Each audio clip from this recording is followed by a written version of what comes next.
Olá, meu nome é Paola Mineiro e hoje estou aqui para apresentar o resumo Reparação para Mulheres Negras, Divisão Racial e Sexual do Trabalho no Brasil. Bom, o objetivo deste trabalho é investigar a necessidade de políticas de reparação para reparar desigualdades oriundas da divisão racial e sexual do trabalho no Brasil, que incidem em sérias formas de desigualdades e discriminações contra as mulheres negras. Além disso, a metodologia desse trabalho é baseada em revisão bibliográfica sobre reparação, divisão sexual e racial do trabalho, racismo e sexismo na sociedade brasileira, tendo como referencial teórico Lélia Gonzalez. Além disso, também foram utilizados dados oficiais sobre mulheres negras no mercado de trabalho e discriminações. Bom, a respeito de Lélia Gonzalez, ela era uma intelectual e ativista que abordou racismo, sexismo e capitalismo no contexto da América Latina, mais especificamente no contexto brasileiro. Ela também discutiu fortemente o papel da mulher negra na Constituição do Brasil e foi uma das fundadoras do Movimento Negro Unificado. Em relação aos conceitos que ela traz sobre racismo e sexismo, ela diz que trata-se de uma dupla discriminação de mulheres não brancas na região americanas e ameríndias, como ela descreve a América Latina, de forte influência negra. E ela fala que esse caráter duplo de racismo e sexismo condiciona as mulheres não brancas, mais especificamente falando sobre racismo antinegro no Brasil. Ela fala mais especificamente sobre a questão das mulheres negras, né, que sofrem com esse tipo de discriminação, de desigualdade e estão submetidas ao capitalismo periférico. Então, para além de questões que versem sobre raça e sobre gênero, tem também um imperativo da desigualdade de classes, da discriminação econômica. Em relação a racismo, o conceito de Lélia Gonzalez traz que racismo é, em sua essência, a negação total ou parcial da humanidade do negro e outros não brancos, e que isso constituiu uma justificativa para exercitar o domínio sobre povos de cor. Nessa lógica, o branco seria bom, puro, inteligente, enquanto a pessoa negra, indígena e asiáticos, por exemplo, seriam ruins, sujos, intelectualmente limitados e por isso deveriam ser dominados por um grupo supostamente superior. Ainda em relação a sexismo, ela fala mais diretamente sobre os impactos que a divisão sexual do trabalho traz para as mulheres negras no Brasil, trazendo aí a figura que seria a cara da trabalhadora doméstica, como as mulheres negras, né? E fala que essa divisão sexual do trabalho, esse sexismo, incide, nas prestações de bens e serviços. Em relação a isso, sobre mulheres negras e o papel delas no mercado de trabalho, Lélia Gonzalez faz alguns questionamentos em seus textos. Por que as mulheres negras desempenham atividades que não implicam majoritariamente em lidar com o público? Ou seja, atividades onde não são vistas. Por que os anúncios de emprego falam tanto em boa aparência, entre aspas?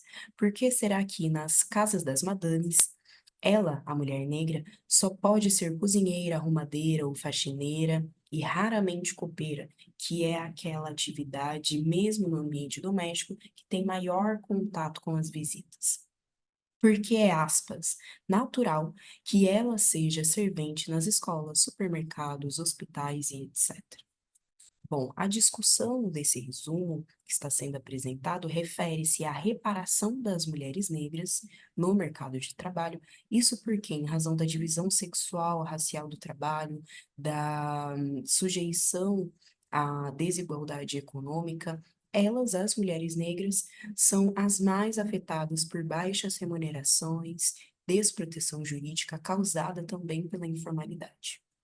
Considerando este cenário, é de suma importância refletir uma abordagem centrada em raça e em gênero no debate de mulheres negras no mercado de trabalho no Brasil, e a reparação utilizada neste trabalho tem o sentido de dimensão de reparação por dívida histórica, que é um conceito delimitado ali por Carinhanha.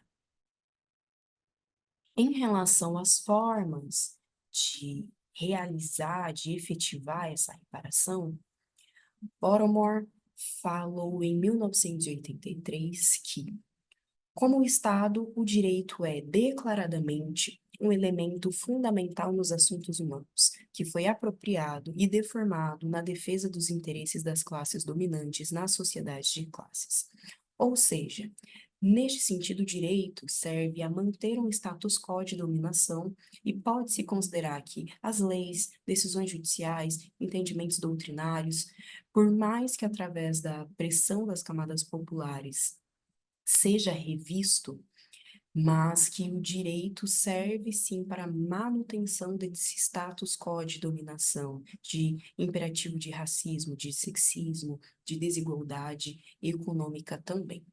Porém, existe sim um instrumento, uma forma de utilizar o direito taticamente para que as camadas populares, para que as populações negras rompam ou tentem romper, mesmo dentro dessa estrutura, com racismo, com sexismo, com desigualdades econômicas.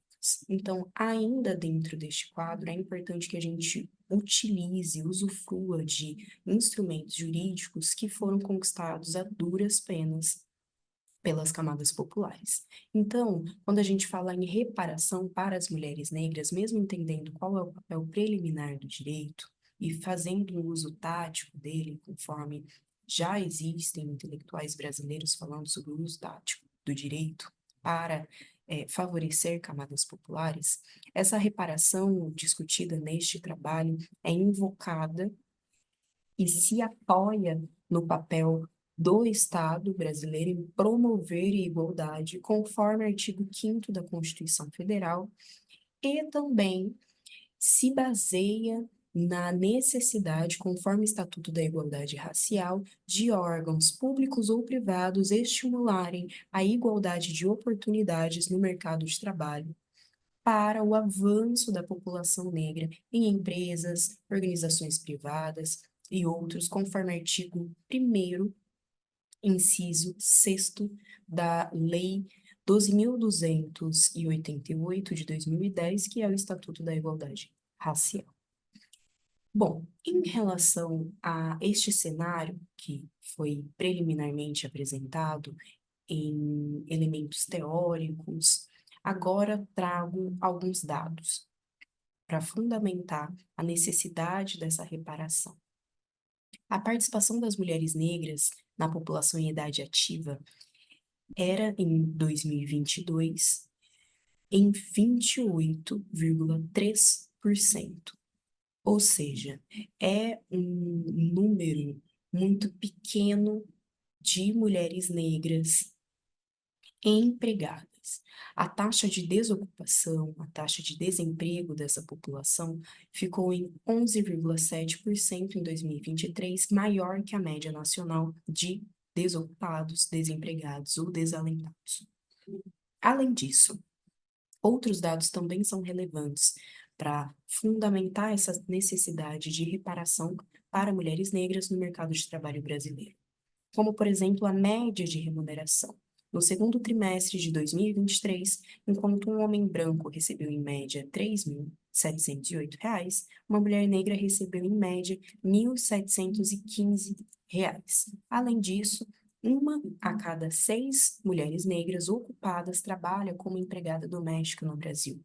Isso remonta uma tradição escravocrata brasileira desta atividade que muitas vezes é precarizada, tem ausência de direitos trabalhistas e também de reconhecimento. Outro destaque é o estudo que aponta que, na ausência de políticas públicas de equidade racial no mercado de trabalho, essa equidade só seria alcançada em 167 anos, e não devemos, de forma alguma, esperar quase 170 anos para que mulheres negras possam ter equidade no ambiente do trabalho. Como resultados parciais deste resumo, tem-se que é patente a desigualdade no mercado de trabalho, estimulada pelo racismo e sexismo, além de desigualdade econômica, e este trabalho indica a necessidade de políticas de reparação específicas para a equidade de mulheres negras no mercado de trabalho. Assim eu finalizo. Muito obrigada.